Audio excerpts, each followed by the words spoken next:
Back to news. MLC ఎన్నికల నామినేషన్కు ఇవాళ చివరి రోజు కావడంతో టీడీపీ తరపున 6 అభ్యర్థులు నామినేషన్ దాఖలు చేశారు. రెండోసారి మండలిలో చోటు కల్పించినందుకు చంద్రబాబుకు యనమల ధన్యవాదాలు తెలిపారు. చట్టసభలకు ప్రజాస్వామ్యంలో ప్రాధాన్యం ఉందన్న ఆయన తాను చట్టసభలకు రావడానికి సహకరించిన ప్రజలకు ధన్యవాదాలు తెలిపారు. మరోవైపు కడప జిల్లా జమ్మలమడుగు మండల పరిధిలోని దేవగుడి గ్రామానికి చెందిన చిదిపిరాల శివనాథ్ రెడ్డి ఎమ్మెల్సీ నామినేషన్ దాఖలు చేశారు. అటు ఎమ్మెల్యే కోటాలో టీడీపీ తరపున ఎమ్మెల్సీ నామినేషన్ను ఏపీ ఎన్జీఓ మాజీ అధ్యక్షుడు అశోక్ బాబు దాఖలు చేశారు.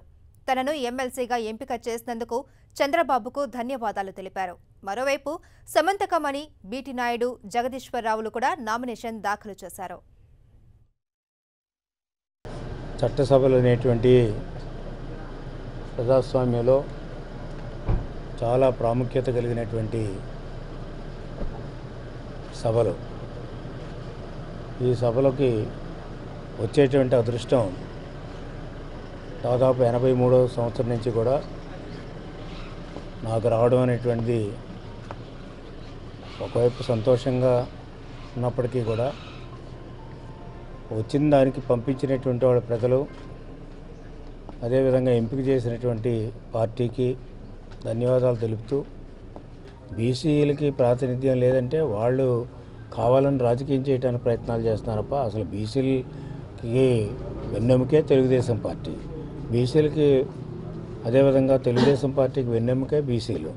అంతే తెలుగుదేశం పార్టీ వెన్నెముక అయినటువంటి బీసీలని విడదీయడానికి ప్రయత్నాలు చేసేటువంటి పార్టీలు ప్రతిపక్ష పార్టీలు.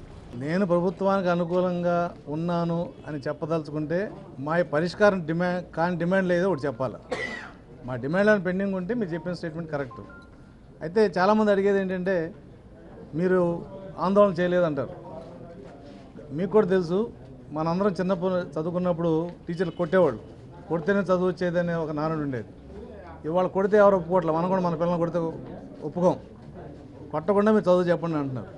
అలాగే ఉద్యోగ సంఘాల్లో కూడా ఆందోళన చేయకుండా ఉద్యోగస్తుల్ని రోడ్డుకి ఎక్కించకుండా ప్రభుత్వానికి ఇబ్బంది లేకుండా సమస్యలు పరిష్కరించగలిగితేనే ఆ లీడర్షిప్ మంచిదనే అభిప్రాయం కూడా చాలామంది ఉద్యోగ సంఘాల్లో ఉంది. కాబట్టి ఆ విధంగా మేము ప్రభుత్వానికి ఉద్యోగ సంఘాలకి కొంత మంచి వాతావరణం తీసుకొచ్చి నెగోషియేషన్ ద్వారా ఇవాళ సాధ్యమైనంత వరకు సమస్యలు పరిష్కరించాం. ఏదైనా 1-2 సమస్యలు ఉంటే అవి ఎప్పుడు ఉంటాయి పరిష్కారం కాకుండా. కానీ మెజారిటీ ఇష్యూస్ ఆ రోజున 43% ఫిట్మెంట్ కాడి నుంచి ఇవాళ 20% అయ్యారు వరకు మరి ముఖ్యమంత్రి గారి ద్వారా డిమాండ్లన్నీ కూడా ఎటువంటి ఆందోళన చేయకుండా మేము పరిష్కరించాం.